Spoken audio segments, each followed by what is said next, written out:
Hello students, कैसे हैं? उम्मीद करता हूं अच्छे होंगे, बेहतर होंगे, स्वस्थ होंगे और अपनी तैयारी बिंदास तरीके से कर रहे होंगे। स्वागत है आपका गुप्ता क्लासेस यूट्यूब चैनल पर। जैसा कि आपको मालूम है, ये सीरीज हमारी कंप्यूटर को समर्पित है और ये कंप्यूटर जितनी भी आगामी परीक्षाएं हैं, चाहे वो CGL हो, CHSL हो, RO, ARO, रेलवे का NTPC, चाहे उत्तर प्रदेश का PT, चाहे सुपर टेट, मतलब जहां पर भी कंप्यूटर आता है, चाहे वो CCC जैसे कोई भी कंप्यूटर के सर्टिफिकेट हो, हर जगह ये बेहतर आपको काम करेगा।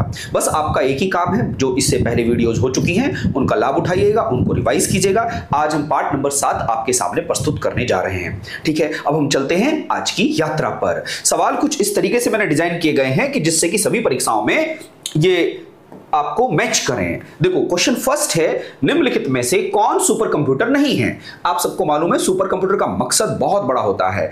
आज इस स्थिति यह है कि सुपर कंप्यूटर हर एक जगह इंपॉर्टेंट रोल प्ले कर रहा है, चाहे वो वेदर फोरकास्टिंग हो, इकोनॉमिक फोरकास्टिंग हो, कोई भी चीजें हो, चाहे कॉम्प्लेक्स इंजीनियरिंग डिजाइन हो, सभी जगह सुपर कंप्यूटर का महत्वपूर्ण रोल है। तो मुझे सवाल आपसे जब CGL ने पूछा ये कि निम्नलिखित में से कौन सुपर कंप्यूटर नहीं है, तो आपके अनुसार इसका जवाब क्या आएगा? थोड़ा प्रयास करो, फिर मैं एक्सप्लेन करूंगा कि किस तरीके से आप इस सवाल का जवाब देते।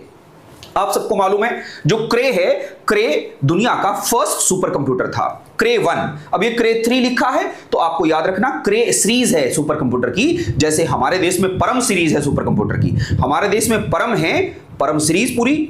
और अगर मैं बात करूं अमेरिका IBM, वहां पर क्रे सीरीज है। तो इसका मतलब क्रे भी सुपर कंप्यूटर है, परम भी सुपर कंप्यूटर है, इका भी सुपर कंप्यूटर है। लेकिन इनमें से जो सुपर कंप्यूटर नहीं है, तो मेरे योद्धाओं वो कौन है? वो PDA नहीं है। PDA का मतलब क्या? Personal digital assistant. ये तो आपको क्या करता है? डिजिटली असिस्टेंट का काम करता है। जैसे आपका मोबाइल, मेरा मोबाइल, ये क्या है? मेरा PDA। तो मैं मोबाइल का एक अन्य नाम भी दे सकता हूं, पर्सनल डिजिटल असिस्टेंट, जो मेरी सहायता करता है। पर्सनल मेरे लिए मेरा डिजिटल असिस्टेंट है योद्धाओं। इस तरीके से इस सवाल का जवाब PDA आ गया। लेकिन अब सेटिस्फेक्शन इससे तो नहीं मिला। अब आपके मन में चला कि सर अब हमें यह भी बता दो कि दुनिया में कौन से सुपर कंप्यूटर हैं। अगर 4 ऑप्शन देके हमसे पूछ ले कि क्या ये सुपर कंप्यूटर है, तो हमें तो बड़ी दिक्कत आ जाएगी। तो आप हमें थोड़ा सा इसके बारे में समझाओ। आइए चलते हैं, इसके बारे में थोड़ी सी नॉलेज ले लेते हैं।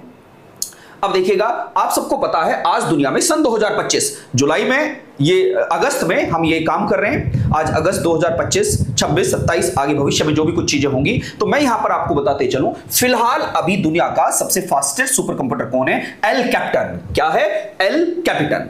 ये दुनिया का सबसे फास्टेस्ट सुपर कंप्यूटर फिलहाल की डेट में है। भविष्य में 2 दिन के बाद बदल जाए तो उसे अपडेट कर लेंगे। ठीक, तो अभी ये किसका है? USA का है। ये USA का सुपर कंप्यूटर है, fastest super computer of the world. इसका नाम याद रखना है, एल कैपिटन। इसकी स्पीड क्या है? डेवलप्ड बाय HPE और AMD, इन्होंने इसको डेवलप किया है। इसके बाद कौन है? फ्रंटियर। फ्रंटियर किसका है? सर USA का है। Former fastest Oak Ridge National Lab. तो इस तरीके से फुगाकू जापान का फास्टेस्ट है, समिट USA का फास्टेस्ट है, एंडसीरा USA, लूमी फिनलैंड, सनलाइट तेगुलाइट चाइना, तिहाने 2 चाइना, सेलेनिन USA, Perlmutter USA, Aurora USA। तो मैं आपको बस इतना कहना चाहता हूं कि दुनिया के सबसे ज्यादा super computer, super power country USA में हैं। अगर विश्व के टॉप 500 सुपर कंप्यूटर की बात करूं, तो हमारा भारत, हमारे देश में अभी दुनिया के टॉप 500 सुपर कंप्यूटर में केवल 6 सुपर कंप्यूटर आते हैं। टॉप 500 में भारत के केवल 6 हैं। स्पीड वाइज, एक्यूरेसी वाइज, किस तरीके से उनमें कंसिस्टेंसी के साथ वो रिजल्ट प्रोवाइड करते हैं। तो अभी हमारा स्थान कौन से नंबर पर है पूरी दुनिया में? देखो, पूरी दुनिया के अंदर टॉप 500 में हमारे 6 हैं अभी। अब हमारी रैंक क्या है, कुछ देर के बाद आपको देखने वाले हो। पहले आप इनको नोट डाउन कर लेना कि दुनिया के कौन से सुपर कंप्यूटर फिलहाल है। तो नंबर 1 पर किसको याद रखना है? यहां पर इसको याद रखना है, और 2, 3, 4 इस तरीके से याद रखना है आपको।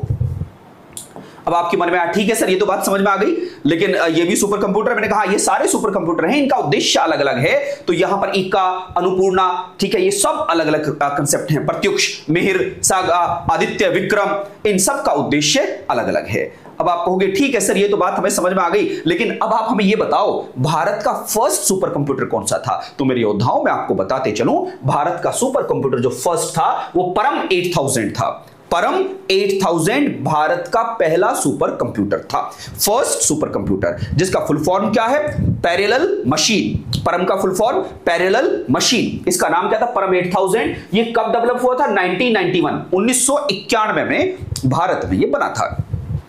India's first indigenous super computer, ये भारत का पहला घरेलू सुपर कंप्यूटर था। अमेरिका जैसे देशों ने भारत को मना कर दिया था कि हम तुम्हें सुपर कंप्यूटर नहीं देंगे। तब भारत के अंदर उस समय राजीव गांधी जी एक समय प्राइम मिनिस्टर थे, उन्होंने भारत के वैज्ञानिकों के साथ, साइंटिस्ट के साथ, कंप्यूटर साइंटिस्ट के साथ बैठक करी और उनसे कहा कि अमेरिका ने हमें जलील किया है, क्या आप इसका मुंह तोड़ जवाब दे सकते हो? हमारे अपने महान योद्धाओं ने कहा, अरे सर बस एक बार बजट दो, पैसा दो, सुपर कंप्यूटर ऐसा बनाएंगे कि अमेरिका आंख फट फाड़ के देखेगा ये क्या कर दिया है। हमने वही किया और दुनिया के सामने सुपर कंप्यूटर बना के रख दिया। चैलेंज हमें कोई देता है तो हमें हनुमान जी का बल याद आ जाता है। ठीक, नेक्स्ट क्या है? परम की सीरीज, परम 8600, परम 9000, परम 10000। फिर ये परम की सीरीज है। देखो मैंने कहा जैसे एंड्रॉइड की सीरीज है, एन सीरीज है, सैमसंग की सीरीज होती है, ऐसे सुपर कंप्यूटर की भी सीरीज है। तो यहां पर आपको याद रखना है ये परम सीरीज, परम देखिएगा, परम शिवाय, परम ब्रह्मा, परम सिद्धि, परम गंगा, परम प्रवेगा, ये सब 2000 देखो 1991 से स्टार्ट हुआ कहानी और चलते चलते यहां 2022। फिर अब आगे बढ़ोगे, आगे बढ़ने के बाद आज वर्तमान में फिलहाल की सिचुएशन में आपको बताते चलूं, फिलहाल दुनिया में भारत की रैंक सुपर कंप्यूटर के फील्ड में कौन से नंबर पर है? 136 है। अगर आपसे कोई सवाल पूछता है हमारा देश भारत विश्व में कौन से नंबर पर आता है, जिसकी रैंक क्या है, तो 136 नंबर पर हम आते हैं। हमारी रैंक सुपर कंप्यूटर के फील्ड में है। नंबर 1 रैंक किसकी है? तो आपको जवाब देना होगा सर यूएस से है। अच्छा, टॉप 500 में हमारे कौन से कितने कंप्यूटर हैं? तो आप देखिए 1 2 3 4 5 6, टॉप 500 में ये हमारी रैंक है। 136, 188, 189, 268, 400 एंड 431। ये भारत के 6 सुपर कंप्यूटर हैं जो किस में आते हैं? टॉप 500 में आते हैं। इस तरीके से आपने देखा फिलहाल हमारा जो सुपर कंप्यूटर है उसका नाम क्या? Airavat PSAI, Airavat PSA, PSAI याद रखो, एरावत PSAI। इसकी स्पीड क्या है? 8.5 पैरा फ्लोटिंग ऑपरेटिंग पर सेकंड। याद रखना सुपर कंप्यूटर की स्पीड को फ्लॉप्स में मेजर करते हो।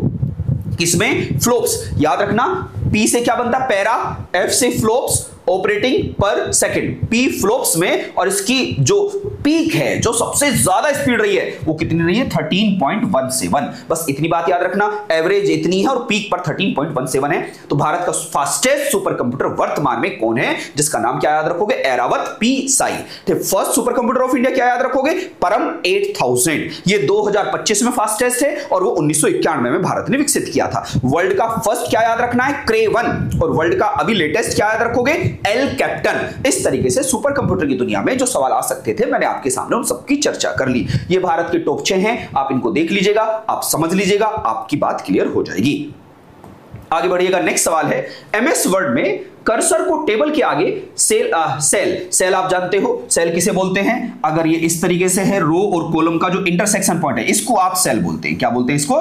इसे सेल बोलते हैं। जो ये मैंने हाईलाइटेड किया है आपके सामने इसको आप सेल बोलते हैं। ठीक है, तो क्वेश्चन पूछ रहा है एमएस वर्ड, अब ध्यान दें एमएस एक्सेल में नहीं, एमएस वर्ड में कर्सर को टेबल के आगे सेल पर ले जाने के लिए इनमें से किस कीबोर्ड कुंजी का उपयोग किया जाता है? Which keyboard key is used to jump the cursor to the next cell of the table in MS Word? तो ये CHSL 2024 का एक अच्छा सवाल था, तो मुझे मेरे सभी योद्धाओं इस सवाल का जवाब देने का प्रयास करिएगा।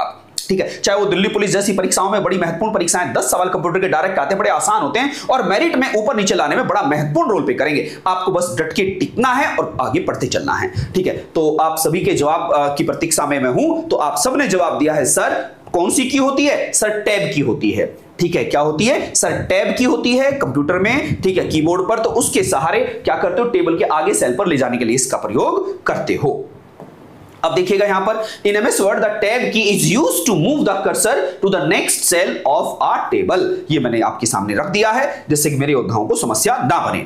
नेक्स्ट है निम्नलिखित में से किससे जानकारी साझा करने के लिए 2 या 2 से अधिक कंप्यूटर एक दूसरे से कनेक्ट किए जाते हैं? सीधी सी बात है, आप सभी को मालूम है जब हम इंफॉर्मेशन साझा करते हैं, जैसे मैं और आप और मैं वर्चुअल माध्यम से एक दूसरे से जुड़े हुए हैं, हम इंफॉर्मेशन साझा कर रहे हैं, तो मेरा और आपका क्या है? ये नेटवर्क है। आपने कभी सुना है कि हमारा और आपका नेटवर्क स्ट्रांग है? नेटवर्क स्ट्रांग का मतलब है इंफॉर्मेशन हमारे पास बहुत ज्यादा आ जाती है। तो इंफॉर्मेशन शेयर करने के लिए जिसका यूज करते हो उसे क्या कहते हो आप योद्धाओं? उसे नेटवर्क कहते हो। क्या कहते हो? नेटवर्क कहते हो। तो आप लोगों को याद रखना होगा सर इसका जवाब क्या आएगा? Sir network. अब आप जानते हो नेटवर्क क्या होता है? हम लोगों ने सुना है सबने, जैसे जिस जगह पर मैं अपनी क्लास ले रहा हूं, आपके लिए क्लास बना रहा हूं, ये मेरा पर्सनल एरिया नेटवर्क है। क्या है ये मेरा? ये पर्सनल एरिया नेटवर्क है। पर्सनल एरिया से थोड़ा बड़ा की बात करूं तो क्या आएगा कि जिस घर में मैं रहता हूं वो मेरा घर है, तो वो क्या कहूंगा मैं उसे, ये मेरा कैंपस है, तो इसको क्या कहूंगा, कैंपस एरिया नेटवर्क है, कैंपस एरिया नेटवर्क है। अगर मैं बात करूं कि मेरा जो कैंपस है थोड़ा बड़ा है, कई सारे बिल्डिंग है उसमें, तो उसको क्या कहूंगा मैं, लोकल एरिया नेटवर्क। क्या कहूंगा योद्धाओं, लोकल एरिया नेटवर्क कहूंगा। क्लियर है। और लोकल एरिया से थोड़ा आगे बढ़ूंगा, अगर मैं लोकल एरिया से थोड़ा आगे बढ़ूंगा तो उसको कहूंगा मेट्रोपॉलिटन एरिया नेटवर्क, जैसे मेरा मेरठ सिटी। ठीक है, अब मैंने कहा कि मेरठ नहीं, पूरे देश पूरी दुनिया के अंदर मैं अपनी बातें इधर से उधर पहुंचाऊंगा, तो मेट्रोपॉलिटन एरिया से बड़ा क्या होगा, वाइड एरिया नेटवर्क। क्या होगा योद्धाओं, वाइड एरिया नेटवर्क। और ये जो वाइड एरिया नेटवर्क है इसी को कंप्यूटर की दुनिया में इंटरनेट कहते हैं। क्या कहते हैं, इंटरनेट मींस इंटरनेशनल नेटवर्क। याद रखना है आपको, वाइड एरिया नेटवर्क का ही दूसरा नाम क्या है, इंटरनेट। और मेट्रोपॉलिटन एरिया नेटवर्क का ही दूसरा नाम क्या है, इंट्रानेट। याद रखना है आपको, सॉरी एक्स्ट्रानेट। क्या कहोगे, एक्स्ट्रानेट, इसका नाम होता है एक्स्ट्रानेट। और लैन का क्या नाम होता है, इंट्रानेट। क्या होता है, इंट्रानेट। तो ये कुछ वर्ड हैं तो आपको ध्यान देना है। देखो इंट्रा है और ये इंटर है, कंफ्यूज मत होना, ये इंट्रा है और ये इंटरनेट है। तो मैंने आपको थोड़ी थोड़ी जानकारी आपके बारे में दी। इसका मेन मकसद क्या होता है, कंप्यूटर में एक दूसरे को इंफॉर्मेशन साझा करना, इसका मुख्य उद्देश्य है। वेल डन, बहुत बढ़िया तरीके से आपने सवाल का जवाब देखा। 1 बाइट में कितने बिट होते हैं। अब देखो मेरे जितने भी योद्धा बैठे हैं, इन्हें सवाल को देख के ऐसा लग रहा होगा सर इतना आसान सवाल, हम तो बड़ी बड़ी बातें पढ़ चुके हैं इससे पहले वीडियो में, वीडियो नंबर 5, वीडियो नंबर 6 में कितनी सारी डेप्थ में बातें की हैं। तो सर इस सवाल को तो मैं ऐसे उड़ा देंगे, सर 1 बाइट में 8 बिट होती हैं, 1 बाइट में 8 बिट होती हैं। तो आप याद रखना होगा, अगर मैं बिट की बात करूं तो बिट क्या होता है, या तो 0 होता है या 1। और बिट की फुल फॉर्म क्या है, बाइनरी डिजिट। क्या होती है, बाइनरी डिजिट। और 8 बिट के कॉम्बिनेशन को बाइट कहते हैं। 8 बिट के कॉम्बिनेशन को क्या कहते हैं, 1 बाइट इक्वल टू 8 बिट। ये हम ऑलरेडी वीडियो पार्ट नंबर 5 में प्रस्तुत कर चुके हैं, उसको थोड़ा देखिएगा, आपको बहुत बहुत सारी जानकारियां प्राप्त होंगी। Well done. तो आप इसका जवाब क्या देंगे, सर इसका जवाब होगा डी। इसका जवाब क्या होगा, सर डी। अब हम आगे बढ़ते हैं। BIOS में O का क्या मतलब, देखो BIOS में O, जो ये O है इसका क्या मीनिंग है। ठीक है, तो यहां पर ये O के बारे में पूछा है। तो बायोस बोलते हैं ना, बायोस, जब आप कंप्यूटर ऑन करते हो तो आपने देखा होगा प्रोसेस होता रहता है। आप अपना लैपटॉप ऑन करते हो तो थोड़ा टाइम लगता है प्रोसेस होने में, वो जो प्रोसेसिंग हो रही है, ठीक है, उस प्रोसेसिंग को कौन करा रहा है, बायोस। बायोस का फुल फॉर्म क्या है, basic input output system. Basic input output system. तो O मींस क्या हुआ, आउटपुट। O मींस क्या हुआ, आउटपुट। इस तरीके से आपने क्या जवाब दिया, sir basic input output system. BIOS में O का मीनिंग क्या है, आउटपुट। आप देखिएगा यहां पर नेक्स्ट सवाल, which key is used in combination with another key to perform a specific task। आप जानते हैं जो हमारा कीबोर्ड है, कीबोर्ड पर बहुत सारी कीज ऐसी होती हैं जिनका इंडिविजुअल में कोई मतलब नहीं है। अगर आप अकेले उसी को दबाओगे तो उसका कोई मतलब नहीं होगा, लेकिन उसके साथ अगर किसी दूसरी को कॉम्बिनेशन में रखोगे, कॉम्बिनेशन में मतलब पहले इस पर उंगली दबाइएगा और फिर उसको प्रेस करिएगा, तो आप देखिएगा उनका कोई मीनिंग निकल जाता है। इंडिविजुअल उनका कोई मकसद नहीं होता, बट कॉम्बिनेशन में वो बहुत कुछ कर देती हैं। वो कंप्यूटर को बंद कर देती हैं, वो पेज प्रिंट आउट दे देती हैं, लेकिन कॉम्बिनेशन में काम बहुत बेहतर करती हैं। तो बताइए इनमें से कौन सी की है जो कॉम्बिनेशन में ही काम बेहतर करती है। वेल डन, वेरी गुड, बहुत बहुत बढ़िया जवाब दे रहे हैं। देखो फंक्शन की तो F1 से F12 होती है, उनका तो बहुत अपने आप में यूज है। इंडिविजुअल में भी अकेले में भी काम करती हैं वो, तो स्पेस बार तो दबाओ तो स्पेस मिलता चला जाता है, काम है उसका। तो इसका एरो की या तो ऊपर ले जाएगा नीचे ले जाएगा, एरो की का तो मकसद है। लेकिन कंट्रोल की अकेली का कोई मकसद नहीं होता, अकेली की कोई वैल्यू नहीं होती जब तक इसके साथ कॉम्बिनेशन में कोई दूसरी की आप नहीं प्रेस करते। तो इसमें जवाब क्या आएगा, कंट्रोल की। अब आपके मन में आएगा कि sir control plus F4, control plus F1, control plus F2, control plus delete, control plus X, देखो कितनी सारी बातें, कंट्रोल प्लस V, ओल्ट का नाम सुना होगा सर, कॉम्बिनेशन में चलती है। मैंने कहा तो सर 2-4 कॉम्बिनेशन की के एक साथ नाम लिखा दो, तो हम लिख लेंगे। मैंने कहा बिल्कुल मेरे योद्धाओं, आप टेंशन क्यों लेते हो, आइए चलते हैं 2-4 बातें देख लेते हैं। These key are used alone or in combination with other key to perform certain action। The most frequently used control key, देखो कौन सी होती है कंट्रोल की, control, alt and window and escape. ठीक है, तो इनका अपने आप में देखो, अपने आप में the most frequently use control key are control, alt, the windows, logo key and escape. तो बहुत सारी बातें यहां पर मैंने आपके सामने रख दी हैं। Well done. आगे बढ़िएगा। कंप्यूटर साक्षरता दिवस कब मनाया जाता है? When is computer literacy day celebrated? आप जानते हैं हर दिन का हर एक दिन होता है, जैसे इन्वायरमेंट डे बोलते हो, आप जानते हो माउंटेन डे बोलते हो, अर्थ डे बोलते हो, योगा डे बोलते हो, ठीक है। ऐसे ही कंप्यूटर लिटरेसी डे, क्योंकि कंप्यूटर तो आने वाला फ्यूचर है। देखो वर्तमान तो आप जानते हो कंप्यूटर कितना जबरदस्त काम कर रहा है हर फील्ड में। Computer science, AI, artificial intelligence ने पूरी दुनिया को क्या कर दिया? डिस्टर्ब कर दिया है, ठीक है। अब इतना सारा कुछ खेल हुआ है। डिसरप्ट का मतलब क्या होता है? यहां पर डिसरप्शन का मतलब पूरा परिवर्तन कर देना, और डिस्टर्ब का मतलब क्या है? पूरा खेल बदल देना, ठीक। इस तरीके से आप जानते हैं when is computer literacy day, बताइए कब मेरे योद्धाओं? वेरी गुड, वेल डन, बहुत बहुत बढ़िया पार्टिसिपेट कर रहे होंगे आप जरूर, वेरी गुड। क्योंकि देखिए मैं आपके लिए क्लास क्या कर रहा हूं, अपलोड कर रहा हूं, ठीक है। ये बनाई जा रही है आज, और आज ही इवनिंग में आपको दे दी जाएगी। Very good, well done. तो क्या आएगा सर? 2 दिसंबर को कंप्यूटर लिटरेसी डे मनाया जाता है। मेरे योद्धाओं ने सवाल बहुत बेहतर तरीके से दिया, very good, well done. Sir अब एक आसान सा सवाल आया, PROM, what is the full form of PROM? PROM का पूर्ण रूप क्या है? जैसे आप जानते हो हमारे कंप्यूटर के अंदर जो मेमोरी होती है, एक प्राइमरी होती है, एक सेकेंडरी होती है। प्राइमरी मेमोरी का मतलब क्या होता है? जिसके बिना कंप्यूटर में काम ही ना चल सके, और सेकेंडरी का मतलब है जिसका ऑल्टरनेटिव हो, जिसका विकल्प हो। तो यहां पीरोम किसका पार्ट है? प्राइमरी का पार्ट है। और प्राइमरी में भी 2 टाइप होती है, रैम और रोम। तो ये रोम का एक टाइप है, ये एक रोम का टाइप है, पीरोम। तो इसका फुल फॉर्म क्या होता है? सभी योद्धाओं को याद रखना है, programmable read only memory.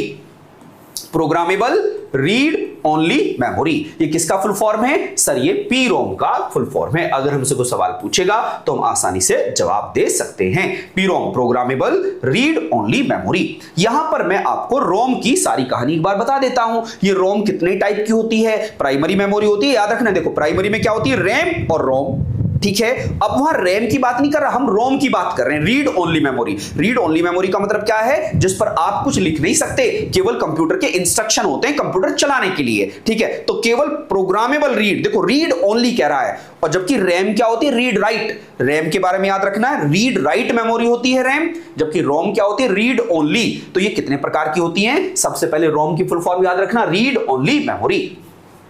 Permanently written during manufacturing, कहने का मतलब जब इसको निर्माण किया जा रहा था तभी इस पे लिख दिया गया एक बार कि तुझे यही करना पूरे जीवन, जब तक तू इस कंप्यूटर में रहेगी तेरा फंक्शन ये है कि कंप्यूटर को चलाना है बस। और जब कंप्यूटर चल जाए फिर जो व्यक्ति है, जो कंप्यूटर का यूजर है, वो रैम के थ्रू सारे फंक्शन करेगा, ठीक है। वो सब रैम के थ्रू उस पर काम होगा, ठीक है, लेकिन तुझे कंप्यूटर को चलाना है। PROM, programmable read only memory, can be program once by the user, ठीक है। EPROM, erasable programmable read only memory, can be erased using ultraviolet light and reprogram. देखो EPROM का मतलब समझ गए, एक होता है double EPROM, electrically erasable programmable read only memory, can be erased and reprogrammed using electric signal. And flash ROM क्या होता है? Flash read only memory, a type of EPROM with a faster erase program capability. तो ये सारी की सारी बातें मैंने आपके सामने रख दी हैं, इसको आप आसानी से नोट डाउन कर लेना। वेल डन, आपको ये बात जरूर समझ में आई होगी। नेक्स्ट सवाल पर चलते हैं। An interface between the human user and the computer hardware is known as, कहने का मतलब इस कंप्यूटर के साथ मैं कैसे इंटरेक्ट करूं। ये तो मशीन है, ये तो हार्डवेयर है, और मैं एक इंसान हूं। तो हार्डवेयर और इंसान के बीच में जो कंप्यूटर की आत्मा होती है, कंप्यूटर की आत्मा क्या है? Operating system. तो ऑपरेटिंग सिस्टम इंटरफेस कराता है इंसान को हार्डवेयर मशीन से, कहने का मतलब कम्युनिकेट कराता है। तो ऑपरेटिंग सिस्टम क्या? बिचौलिया है। ऑपरेटिंग सिस्टम क्या? कंप्यूटर की आत्मा है, ठीक है। इस तरीके से ऑपरेटिंग सिस्टम हार्डवेयर और इंसानों के बीच में इंटरफेयर कराता है, समझौता कराता है, बातचीत कराता है, मीडिएटर है, ठीक है। तो इसमें जवाब क्या आएगा? Operating system. तो क्या कहोगे? Operating system is an interface between the user and hardware. ऐसे याद रखो, यहां पर तो बैठे हैं हम, ये तो है यूजर, ये तो कौन हो गए? हम। और इस बीच में क्या हो गया? Operating system. ये OS है, ध्यान देना। और यहां पर कौन है, यहां पर है हार्डवेयर। क्या है, हार्डवेयर। याद रखना है, यूजर और हार्डवेयर के बीच में जो कम्युनिकेशन का काम कराता है वो कौन कराता है, ऑपरेटिंग सिस्टम कराता है। चाहे ऑपरेटिंग सिस्टम आपके मोबाइल में एंड्रॉइड हो, चाहे वो आईओएस हो, आईफोन ऑपरेटिंग सिस्टम, चाहे वो विंडो ऑपरेटिंग सिस्टम हो, चाहे लाइनक्स हो, यूनिक्स हो, उबंटू, कितने प्रकार के ऑपरेटिंग सिस्टम हो सकते हैं। तो ऑपरेटिंग सिस्टम का ये फंक्शन होता है। ऑपरेटिंग सिस्टम बिचौलिया है यूजर और हार्डवेयर के बीच में। इस तरीके से आपने सवाल का जवाब दिया। अब हम नेक्स्ट चलते हैं। इन the context of web page what does SEO. आजकल आपने सुना होगा इस बंदे ने अपनी वेबसाइट का एसईओ कराया है। एसईओ, तो एसईओ का फुल फॉर्म क्या है। देखो कितना आसान सा सवाल आपकी दिल्ली पुलिस में पूछ लिया गया है। मेरे योद्धाओं, ये सवाल तो आपके लिए ऐसे इतना आसान है, आसानी से क्रिएट कर सकते हो आप तो इसे। Well done, very good. बताइए, in the context of web page what does SEO stands for. Web पेजों के संदर्भ में एसईओ का क्या अर्थ है। वेरी गुड, बहुत बढ़िया जवाब दिया आप सबने। Search engine optimisation. क्या जवाब आएगा सर, सर्च इंजन ऑप्टिमाइजेशन आएगा। एसईओ वेबसाइट का होता है। जैसे अगर आज वर्तमान में मैं ये चेक करूं कि गुप्ता क्लासेस, जैसे गूगल पे गुप्ता क्लासेस डालोगे तो सबसे पहले आपको गुप्ता क्लासेस की सारी कहानी आ जाएगी। तो ये क्या है, वेब पेज। वेब पेज का मतलब वेबसाइट का प्रमोशन कराना, किसी आर्टिकल का प्रमोशन कराना। तो क्या कराया जाता है, एसईओ कराया जाता है, सर्च इंजन ऑप्टिमाइजेशन। ठीक है, तो वेरी गुड, बहुत बढ़िया। इसका जवाब क्या आएगा, एसईओ। सर नेक्स्ट है और आज की क्लास का लास्ट सवाल है मेरे योद्धाओं। थोड़े थोड़े सवाल लेंगे जिससे कि आपकी नॉलेज हर दिन आगे बढ़े और आपको सीखने को मिले कुछ। ठीक है, क्या लिखा है, आप program a piece of code that is loaded onto a person's computer without his her knowledge and run against his and her wishes is a type of malware called। वो कह रहा है एक ऐसा सॉफ्टवेयर है, एक ऐसा प्रोग्राम है जो बिना इंतला करे, बिना सूचना दिए कंप्यूटर में आ जाता है और कंप्यूटर के अंदर क्या कर देता है, समस्या क्रिएट कर देता है। कभी कंप्यूटर के हार्डवेयर को करप्ट कर देता है, कभी फाइल को खा जाता है और बिना परमिशन, ऐसे समझो कोई चोर बिना खटखटाए दरवाजे पर घर में घुस गया और डिस्टर्ब कर रहा है, उसे हम कंप्यूटर में क्या कहते हैं, वायरस कहते हैं। मेरे योद्धाओं, क्या कहते हैं, उसे वायरस कहते हैं। वायरस की फुल फॉर्म क्या है, very important resource under seize. बहुत महत्वपूर्ण रिसोर्स को सीज कर देता, बंद कर देता है। Very important resource under seize, कभी कभी नाम दे देते vital information resource under seize. ठीक है, तो ये वायरस होगा। अब आपने कहा ठीक है सर, ये बात तो हमें समझ में आ गई, लेकिन इसके सर 2-4 एग्जांपल दे दो सर। मैंने कहा ठीक है, आइए चलते हैं एग्जांपल देख लेते हैं। सर टाइप ऑफ वायरस और उनका फंक्शन, वायरस के प्रकार और उनका कार्य क्या होता है, वायरस का नाम और उनका कार्य। फाइल इन्फेक्टर वायरस क्या काम करते हैं, अटैच द एग्जीक्यूटेबल फाइल, ये .exe फॉर्म में आते हैं and spreads when it's file is run. जहां जहां फाइल घूमती है वहीं वहीं उसके पीछे रेप्लिकेट करते चले जाते हैं। Macro virus, boot sector virus, trojan horse बहुत इंपॉर्टेंट है। Discuss legitimate software but perform malicious activities. ठीक है, worm write once read many, worm write once read many, एक बार लिखा गया बार बार घूमता रहेगा। ठीक है, एंड स्पाईवेयर, और एक तो बड़ा खतरनाक है फिरौती मांगने वाला वायरस। देखो फिरौती मांगने वाला वायरस है इनमें से, आप ध्यान देकर, रैनसमवेयर, ये फिरौती मांगता है, ये कंप्यूटर में आ जाता है और कंप्यूटर बंद कर देता, फिर एक मैसेज भेजता है कि अगर इस नंबर पर, इस पर आप $50, $100, $500 दोगे तभी मैं कंप्यूटर को छोड़ूंगा, नहीं तो इसकी सारी फाइल खा जाऊंगा। अगर किसी की इंपोर्टेंट फाइल है तो वो तो तुरंत पैसा देगा, भाई साहब छोड़ दे। Ransomware, adware, polymorphic virus, resident virus, rootkit and logic bomb. आप इनके बारे में थोड़ा इनके फंक्शन देख लेना और कुछ नहीं है, इससे आपको थोड़ी जानकारी मिल जाएगी कि वायरस क्या होता है। तो मुझे बताओ आज की क्लास से क्या आपको कुछ आपकी नॉलेज में वृद्धि हुई, 1% भी अगर चेंज हुआ होगा तो इस वीडियो बनाने को मैं अपनी सफलता मानूंगा। ठीक है, अगर 1% भी आपकी नॉलेज में थोड़ा बूस्ट हुआ होगा, ठीक है, तो इस वीडियो को जो भी क्वेश्चंस आपने देखे एक बार नोट डाउन करें और बेहतर तरीके से उसको रिवाइज करें। अब मैं अपनी वाणी को यहीं पर विराम देता हूं। अब हम मिलेंगे नेक्स्ट क्लास में सेम ऊर्जा के साथ, तब तक के लिए जय हिंद, जय भारत।